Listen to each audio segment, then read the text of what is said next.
Good morning, everyone. Today is Friday, TGIF, the 16th of June, 2023. I have entitled this video, God's Providence Cannot Be Altered or Changed. God's providence cannot be altered or changed.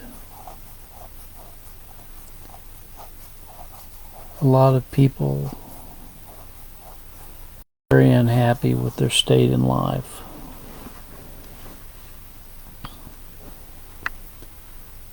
Prior to my conversion,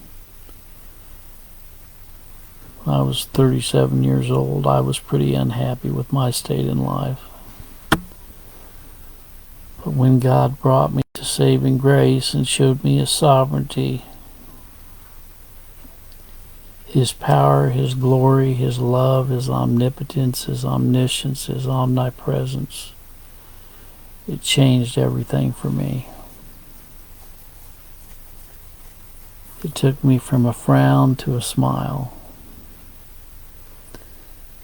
There's great rest in knowing that God is in control of all of our circumstances, down to even the little minutest details in our life. And there's a lot of scripture to back up what I'm saying. The bounds of our habitation are in His hands. There's some people that totally deny the providential hand of God. They act as though God is a person that is in a reactive mode rather than a proactive mode. God has predetermined all things that have come to pass. And by Him all things consist, the scripture tells us. There is no second guessing with God. He is the first, He is the last. He is the Alpha, He is the beginning, He is the end.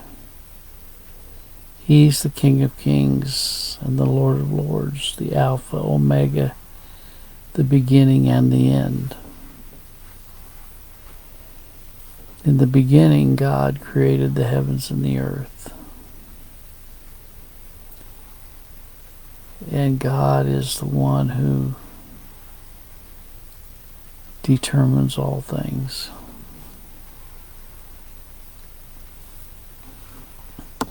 I look at my life and reflect back on my life, and I realize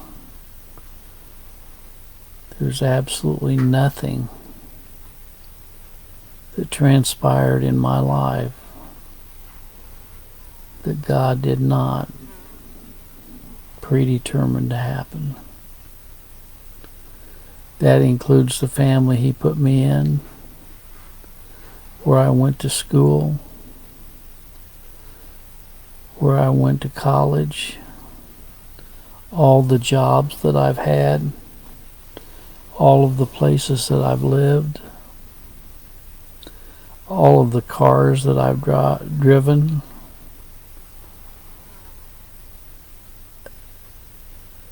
Everything about my life has been orchestrated by God.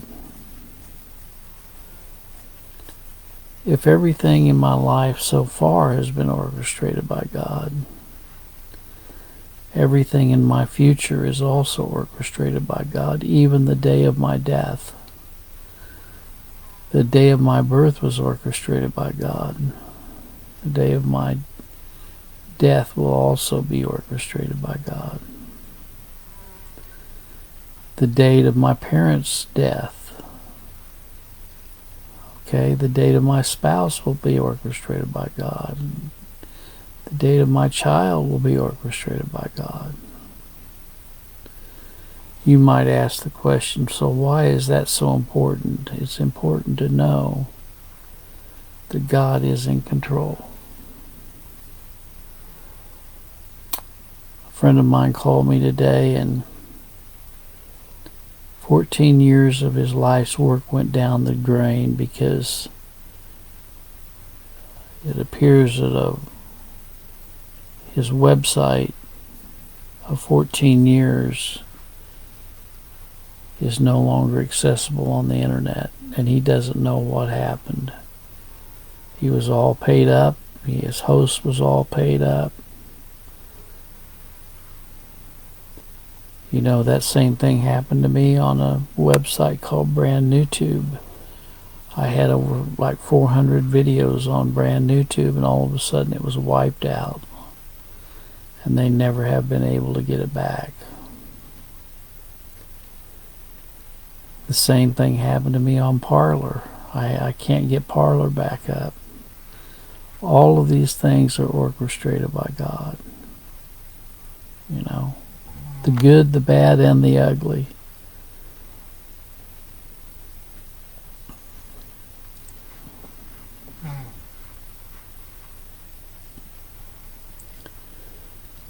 Sometimes we have some really bad experiences,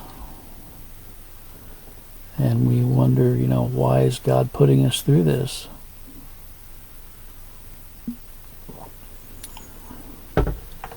There's a song that Michael Smith really likes. He sung this song at the service last Sunday in Joplin. And I'm going to read it to you. I don't know the tune of it, but I'm going to read you the tune of it. I'm going to read you the words to this. If I can find it here. It's in the Gatsby hymnal, and it's on page 295 of the Gatsby hymnal. Let me get my glasses on here and I'll read it to you. It's quite a song. It's one of Michael Smith's favorite songs.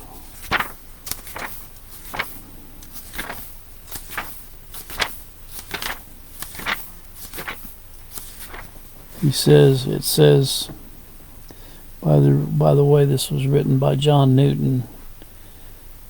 He wrote a lot of good songs, including Amazing Grace, but it says, I asked the Lord that I might grow in faith and love and every grace, might more of his salvation know and seek more earnestly his face. 'Twas he who taught me thus to pray, and he, I trust, has answered prayer. But it has been in such a way as almost drove me to despair.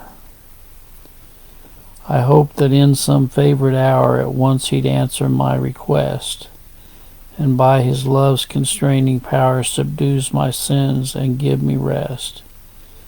Instead of this, he made me feel the hidden evils of my heart, and let the angry powers of hell assault my soul in every part.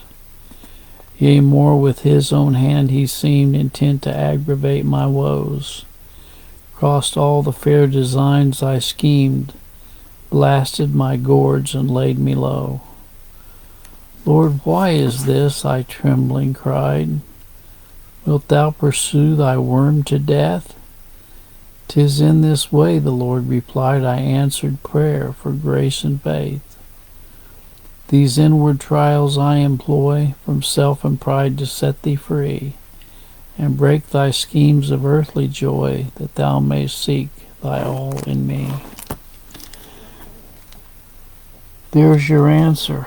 There's our answer to why God decrees the trials we go through,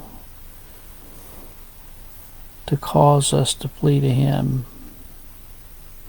May the good Lord be with you today in a special way, is my prayer. And when you're going through trials, realize that the reason God puts these trials and tests in our lives is to cause us to look to Jesus Christ as the author and finisher of our faith. God bless.